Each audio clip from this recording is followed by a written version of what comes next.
নাই বলতেন ইজতানিবু আস-সাবআল মুবিকাত, 7টা ঈমান বিধ্বংসী আমল বিধ্বংসী কাজ থেকে তোমরা বেঁচে থাকবা। 1 নম্বরে হলো শিরক, আল্লাহর সাথে শিরক করবা না। 2 নম্বরে হলো মাতা পিতার সাথে অবাধ্যতা করা। 3 নম্বরে জাদু দেখানো, জাদু টুনা করা। 4 নম্বরে অন্যায় ভাবে কাউরে হত্যা করা। 5 নম্বরে এতিমের সম্পদ খাওয়া। 6 নম্বরে কোন নারীকে অন্যায় ভাবে জিনার অপবাদ দেওয়া। 7 নম্বরে সুদ খাওয়া। কি খাওয়া? এই 7টা কাজ করলে আপনার ঈমানটাকে ধ্বংস করে দিবে কে?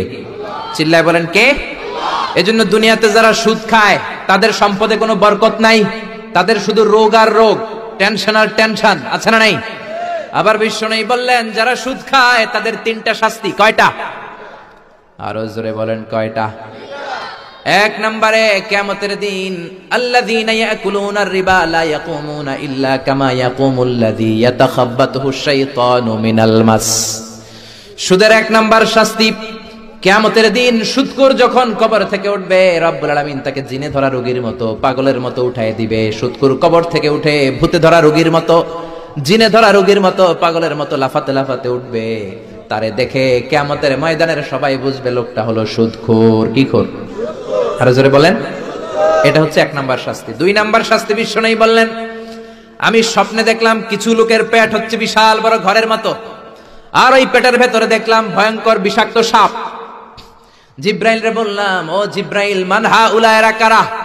বিশ্বনবী বললেন হাউলাই আকালাতুর রিবা, এরা হলো আপনার উম্মতের মধ্য থেকে যারা সুদ খেয়েছে ওই সুদখোর লোকগুলা। পড়েন নাউযুবিল্লাহ। 3 নাম্বার শাস্তি বিশ্বনবী বলেন যে রাতে আমাকে মেরাজে নেওয়া হলো, রাআইতু লাইলাতা উসরিয়া বি, মেরাজের রাতে আমি দেখলাম রক্তের একটা নদী, ওই নদীর উপর কিছু লোক সাঁতার কাটে। কিসের নদী? দেখছেন কোনদিন রক্তের নদী? আমরা কোনদিন দেখেছি? রক্তের একটা নদীর ভেতরে কিছু লোক সাঁতার কাটে।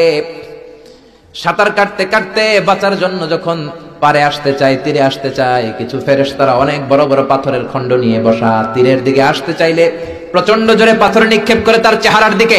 পাথরের আঘাতে ওই লোকটার চেহারা ছিন্ন বিচ্ছিন্ন হয়ে যায়। লোকটা চিৎকার করতে করতে আবার রক্তের নদীর মাঝখানে চলে যায়। আবার তীরে আসতে চাইলে আবার পাথর আছে না নাই? জোরে বলেন। বিশ্বনবী বললেন মান হাউলা ইয়া জিবরিল, ও জিব্রাইল এরা কারা? বিশ্বনবী বললেন এরা হলো আপনার সুদখোর উম্মত। এরা কারা? এজন্য সুদ খাওয়া যাবে? জোরে বলেন সুদ খাওয়া যাবে? খবরদার সুদ খাওয়া যাবে না। সুদের বিপরীতে আমরা ব্যবসা করব। ব্যবসায় বরকত দিয়েছে কে? বিশ্বনবী বললেন রিজিককে আল্লাহ 10 ভাগ করেছেন, তার 1 ভাগ দিয়েছেন পৃথিবীর অন্যান্য পেশার ভেতরে, আর 9 ভাগ দিয়ে দিয়েছেন ব্যবসার ভেতরে। সুবহানাল্লাহ। রিজিকের 9 ভাগ থাকে